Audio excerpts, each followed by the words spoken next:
Dr. Chloe is a clinical psychologist. I joined her on Timcast in West Virginia. She has a book, Can I Say That? That's coming out very short. I think it's maybe out now, but I strongly recommend you look at that. We've been talking about the capture of psychology. She's an advisor and fellow at the Independent Women's Forum. The book, she's got a few, including Can I Say That? Why Free Speech Matters and How to Use It Fearlessly, is a comprehensive book of the importance. And she was telling me when we were on Timcast, there's Chloe, when you were saying to me on Timcast, it just poured out of you, which I always consider to be a great sign of a good book, because it's already in you and you're just going to communicate it to the world.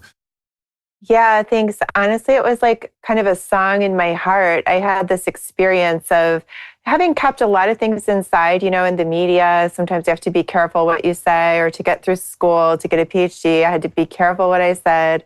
And then when I started speaking out about the masks, it was like a switch flipped. And I was like, there's really something to be said for freedom of expression. And as a psychologist, I just wanted to let people know that you shouldn't, I know it's scary with cancel culture, but suppression, repression, denial, those are not good things all the time. And so if there's something you want to say, it's time to be bold and say it. Is the book out now? Can they get it on Amazon, or is it coming out? Yeah, so if they go to freespeechtoday.com, because that's super easy, I wanted to make it easy because I know the whole thing's a mouthful. So freespeechtoday.com will take them to where they can pre-order it. It is on Amazon and other places. Yeah. And the more that people pre-order it, the more that, bookstores and other places will stock it. And I was telling you that even though I'm a USA Today bestselling author and I had a really top agent, my agent dropped me when I said I wanted to write and talk about free speech. My big publisher said, Chloe, we love your work. We'd love to publish another book by you, but just not this one.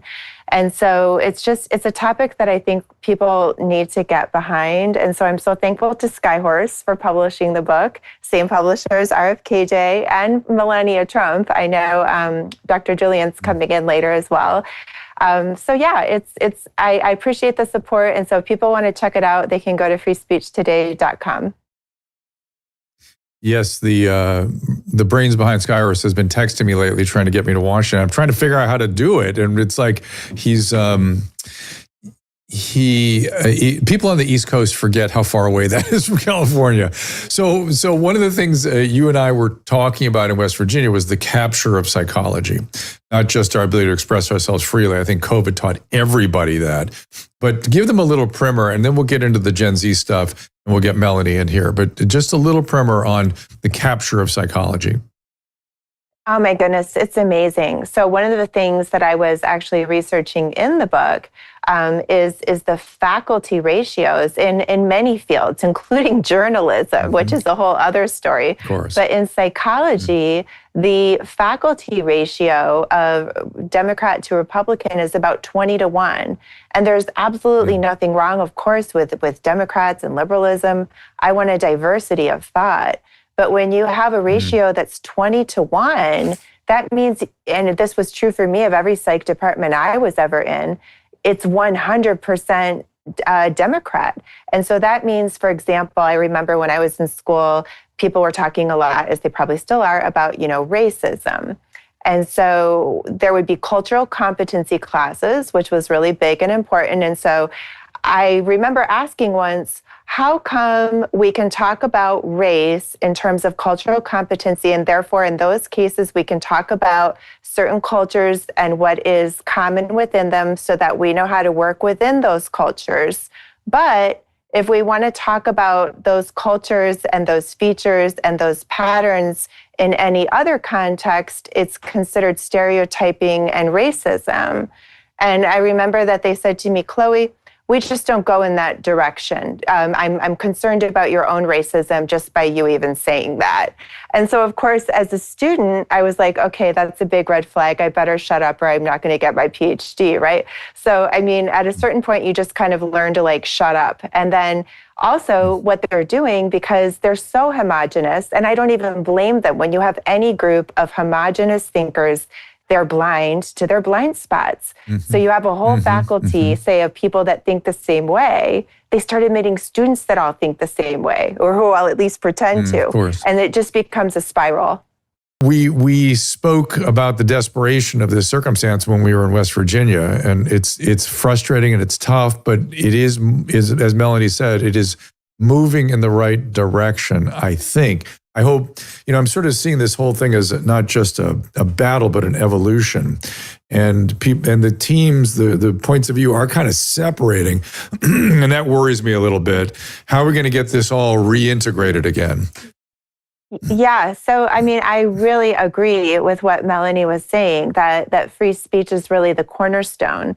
When people can speak freely, they think better, they think more accurately, they think more sharply, they have better emotional regulation, they have better relationships, and then naturally they have better mental health. And to your point, Drew, about how people are getting separated, one of the things in the book, I see, thank you for putting it on screen, that I talk about in addition to learning how to speak up is how to listen resiliently. So for all sides, we not only need to learn how to say our piece, but we need to learn how to hear what somebody else says without feeling like it threatens our existence. Or, I've had people say, well, I'm afraid to really hear what that person says because I don't want to seem like I'm endorsing it or like I agree with it. I think we've been taught not to talk about politics because it's, quote, not polite, to the point where we've forgotten to talk about politics civilly. And so I think speaking out and telling the truth and being able to listen and hear each other, which I do believe the trending is towards, I'm an optimist right there with you. I think things are going in the right direction.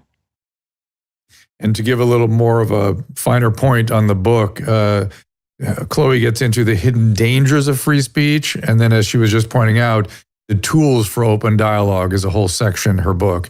And so it's very much of a how to bring this to reality. So Chloe, thank you again. Great to see you. drchloe_ is X and drchloe.com. And hopefully we'll talk soon. Thanks. Yeah, the best way is freespeechtoday.com. Maha. There it is. There you go.